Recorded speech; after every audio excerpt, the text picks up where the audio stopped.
Assalamualaikum warahmatullahi wabarakatuh. Salam sejahtera buat kita semua. Syukur saya panjatkan kehadiran Allah SWT sehingga saya dapat membuat video ini. Video ini adalah merupakan pernyataan diri dosen dalam kunjung kerja Tridharma Perguruan Tinggi. Merupakan salah satu syarat seleksi sertifikasi dosen tahun 2022, periode 3. Perkenalkan, nama saya Nurse Nanda Suryani Sagana MKM. Saya salah satu dosen tetap di program studi pendidikan profesi nurse, program profesi Fakultas Kesehatan Universitas Aufa Royhan di Kota Padang, Segempuan. Metode pembelajaran yang saya terapkan pada perkuliahan promosi pendidikan kesehatan yaitu dengan metode DIY. Yang pertama, delivery. Tersampainya mata kuliah ini dengan menggunakan referensi atau buku-buku terbaru serta bedah jurnal. Yang kedua, interaksi yang saya terapkan kepada mahasiswa dengan melakukan pendekatan SCR, artinya Student Centered Learning. Mahasiswa lebih aktif mencari materi perkuliahan setiap harinya, baik itu melalui jurnal ataupun buku-buku di perpustakaan. Kemudian yang ketiga, asesmen bagaimana cara mengukur kemampuan mahasiswa, terdiri dari penilaian, punishment, dan reward. Penilaian saya berikan dimulai dari kehadiran 10%, laboratorium 20%, tugas dan kuis 20%, MIT 20%, UAS 30%. Reward diberikan kepada mahasiswa yang berperan aktif pada kerja kelompok dan kuis. Yang ketiga yaitu punishment diberikan kepada mahasiswa yang datang terlambat serta tidak mengerjakan ataupun tidak berperan aktif dalam tugas kelompok. Capaian pembelajaran dalam mata kuliah ini adalah setelah mengikuti kegiatan pembelajaran pada mata kuliah ini, mahasiswa diharapkan mampu, yang pertama, mampu menjelaskan tentang promosi kesehatan, yang kedua, menganalisis peran perawat dalam pendidikan dan promosi kesehatan, yang ketiga, mengintegrasikan konsep dan prinsip belajar mengajar pada proses pendidikan kesehatan klien dalam rangka mengatasi, mencegah, dan meningkatkan kesehatan klien.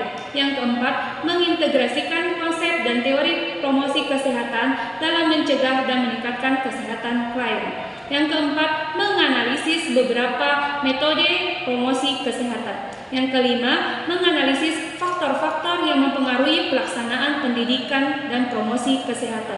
Yang keenam, mengembangkan program pendidikan dan promosi kesehatan bagi klien sesuai dengan kebutuhan mereka. Yang ketujuh, mampu melakukan promosi kesehatan. Adapun materi yang akan diajarkan pada mata kuliah ini yaitu 1. Pengertian promosi kesehatan, yang kedua pengantar pendidikan kesehatan, yang ketiga peran perawat dalam pendidikan kesehatan, yang keempat konsep teori belajar mengajar, yang kelima pembelajaran orang dewasa, yang keenam gaya belajar, yang ketujuh konsep pengorganisasian pembelajaran, yang kedelapan strategi pembelajaran, 9 keterampilan mengajar, yang ke-10 ranah perilaku pendidikan kesehatan, 11 media pembelajaran, 12 konsep pembuatan GBPP dan SAP, 13 konsep pembuatan pre-planning, 14 evaluasi pembelajaran. Mata kuliah ini merupakan mata kuliah wajib yang harus diambil mahasiswa keperawatan di semester 3 yang terdiri dari 3 SKS, di mana 2 SKS itu adalah teori yang dilakukan ataupun diajarkan di kelas, kemudian 1 SKS itu adalah laboratorium. Warahmatullahi wabarakatuh. Waalaikumsalam warahmatullahi wabarakatuh. Selamat pagi saya ucapkan kepada Anda semua. Nah, pada pagi hari ini kita akan melanjut materi perkuliahan pendidikan dan promosi keperawatan, yaitu pertemuan ketiga terkait dengan peran perawat dalam promosi kesehatan. Nah, sebelum saya memberikan materi ini, saya akan menanyakan ataupun mereview kembali kepada Anda semua, apakah definisi dari promosi kesehatan? Ada yang bisa menjawab? Oke, silakan Desi. Nama saya Desi Landa. Saya akan mereview kembali materi minggu lalu tentang promosi kesehatan, yang dimana promosi kesehatan adalah upaya untuk meningkatkan kemampuan masyarakat melalui pembelajaran diri untuk masyarakat agar dapat menolong dirinya sendiri. serta mengembangkan kegiatan yang bersumber daya masyarakat sesuai sosial budaya setempat dan didukung oleh kebijakan publik yang berwawasan kesehatan. Oke, baik, terima kasih. Nah, itu definisi dari promosi kesehatan, merupakan upaya yang kita lakukan untuk meningkatkan kesehatan, baik itu individu, keluarga, ataupun kelompok. Nah, sekarang kita mau belajar tentang peran perawat. Apa sih peran kita perawat ini dalam pendidikan promosi kesehatan? Ya, yang kalian tahu mungkin peran perawat itu hanya memberikan asuhan keperawatan.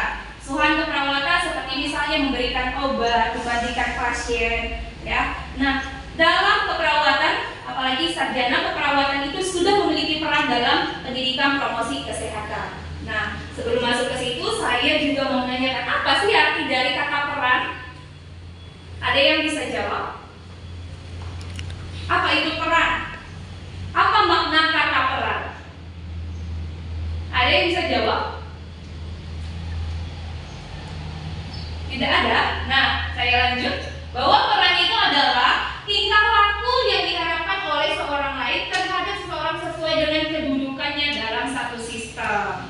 Ya, nah contohnya seperti kamu seorang ini adalah sebagai seorang mahasiswa. Perannya apa? Belajar. Nah, begitu juga dengan perawat. Perawat bukan hanya memberikan asuhan keperawatan saja, tetapi bisa memberikan pendidikan dan promosi keperawatan. Nah, kenapa sih kita penting mempelajari tentang peran perawat dalam promosi kesehatan ini? Dilatar belakangi dari upaya kesehatan terdiri dari promotif, ya, promotif ataupun peningkatan kesehatan, preventif untuk mencegah penyakit, kuratif pengobatan, rehabilitatif pemulihan kondisi sakit. Nah, yang paling utama adalah di promotif dan preventif, mengemukakan karena terbukti efektif untuk meningkatkan derajat kesehatan seseorang. Jadi keperawatan itu bukan hanya pengobatan saja, ya, ataupun kuratif, tetapi kita di promotif, ya, serta di preventif. Sangat penting kita melakukan promosi kesehatan, karena dengan promosi kesehatan itu derajat kesehatan seseorang akan semakin meningkat. Ya, kesadaran seseorang terhadap kesehatan juga akan semakin meningkat. Ya, nah kita masuk sekarang ke peran perawat. Nah, peran perawat yang pertama adalah peran fasilitator. Peran fasilitator yang sering kalian ketahui adalah pemberian asuhan keperawatan, ya, mulai dari pengkajian, apa saja? Oke, siapa? Silakan. Mulai dari pengkajian, diagnosa, intervensi, evaluasi. Ada yang bisa memperbaiki? Oke, silakan. Mulai dari diagnosa, pengkajian, diagnosa, intervensi, implementasi, dan evaluasi. Nah, itu adalah peran perawat di fasilitator, ya, mulai dari pengkajian, diagnosa, intervensi, implementasi, dan evaluasi. Itu peran kita di fasilitator, ya. Kemudian yang kedua, peran advokator adalah peran kita memberikan informasi sesuai dengan kebutuhan klien ataupun pasien kita. Nah, peran perawat sebagai promosi ataupun promotor kesehatan ada di edukator ataupun sebagai pendidik. Ya, edukator ini artinya kita memberikan pendidikan kesehatan. Ya, itulah peran edukator yang harus kamu jalankan. Ya, memberikan pendidikan kesehatan baik kepada siapa? Klien, individu, keluarga, kelompok. Nah, artinya kelompok di sini siapa? Masyarakat. Contoh lainnya apa lagi? Kelompok yang biasanya kalian berikan pendidikan kesehatan. Ataupun di sini sudah pernah melakukan pendidikan kesehatan? Nah, belum ya, karena kita masih semester 3. Nah, di semester lanjutan nanti kalian akan memberikan yang namanya penyuluhan ataupun pendidikan kesehatan. Nah, pada saat memberikan penyuluhan ataupun pendidikan kesehatan itu, kalian akan memberikan kepada kelompok tertentu, misal kepada lansia, kepada pasangan usia subur, kepada anak PAUD, kepada anak SD. Jadi ada kelompok tertentu, ya kan, sesuai dengan materi yang akan kalian sampaikan.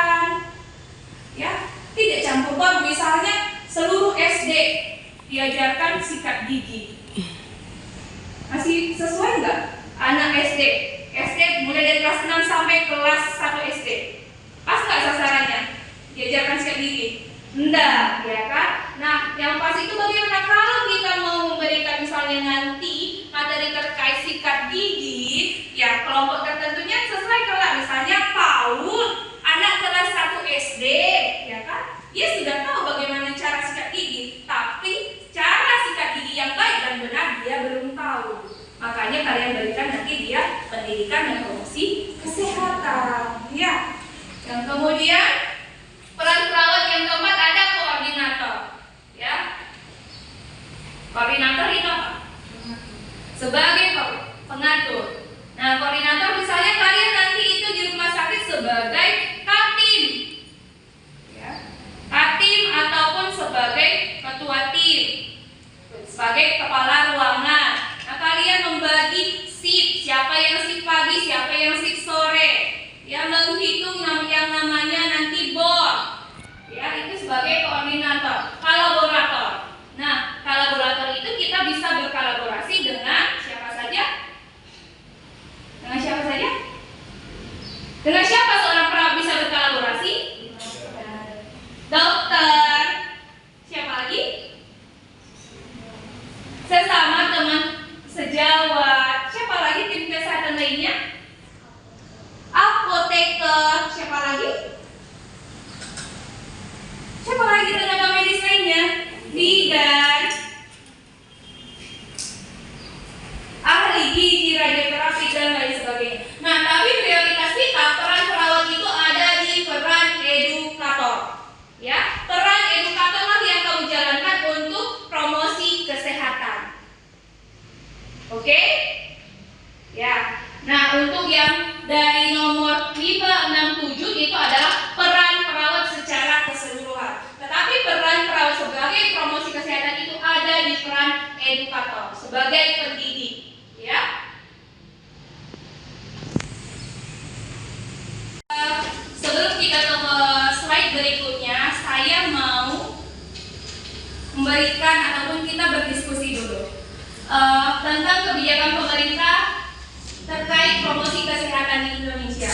Nah, silakan Anda semua buka handphone masing-masing, kemudian cari terkait kebijakan pemerintah terhadap promosi kesehatan. Ya, saya kasih waktu 10 menit untuk mereview ataupun membaca baik itu jurnal, peraturan perundang-undangan ataupun studi literatur. Oke, silakan dicari.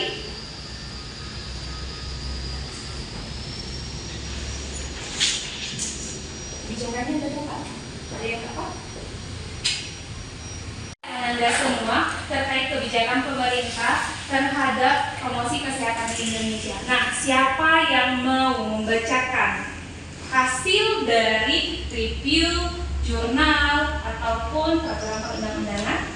Oke, silakan.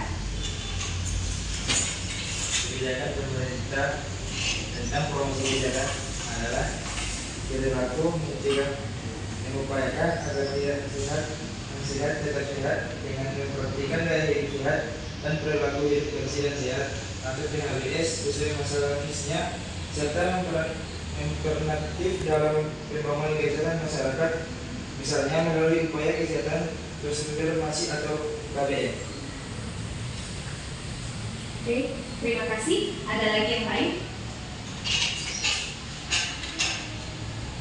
Waktunya berdiskusi ataupun mencari terkait kebijakan pemerintah tentang promosi kesehatan di Indonesia. Nah, setelah tadi saya sudah kasih waktu kepada Anda untuk mencari hal tersebut, siapa yang bisa menjawab ataupun menjelaskan terkait dengan kebijakan pemerintah?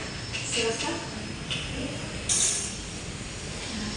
Perilaku mencegah masalah, mengupayakan agar yang sehat tetap sehat dengan mempraktikkan gaya hidup sehat dan perilaku hidup bersih dan sehat atau PHBS sesuai masalah kesehatannya serta berperan aktif dalam pembangunan kesehatan masyarakat atau misalnya melalui upaya kesehatan bersumber masyarakat atau UKBM, promotif dan preventif.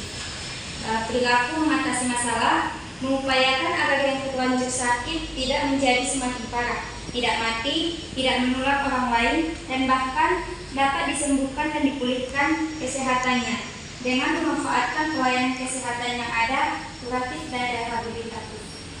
Oke, itu dari siapa tadi namanya? Cahaya Prima. Nah, dari yang lainnya masih ada? Ada? Pas. Nah, bahwa kebijakan pemerintah itu kita itu memberikan kuratif dan rehabilitatif. Ya. Nah, mungkin sekian pertemuan perkuliahan kita pagi hari ini. Saya ucapkan dengan Assalamualaikum warahmatullahi wabarakatuh. Selamat pagi. Waalaikumsalam warahmatullahi wabarakatuh. Demikianlah video pembelajaran yang dapat saya sampaikan. Saya ucapkan terima kasih. Assalamualaikum warahmatullahi wabarakatuh. Semoga bermanfaat.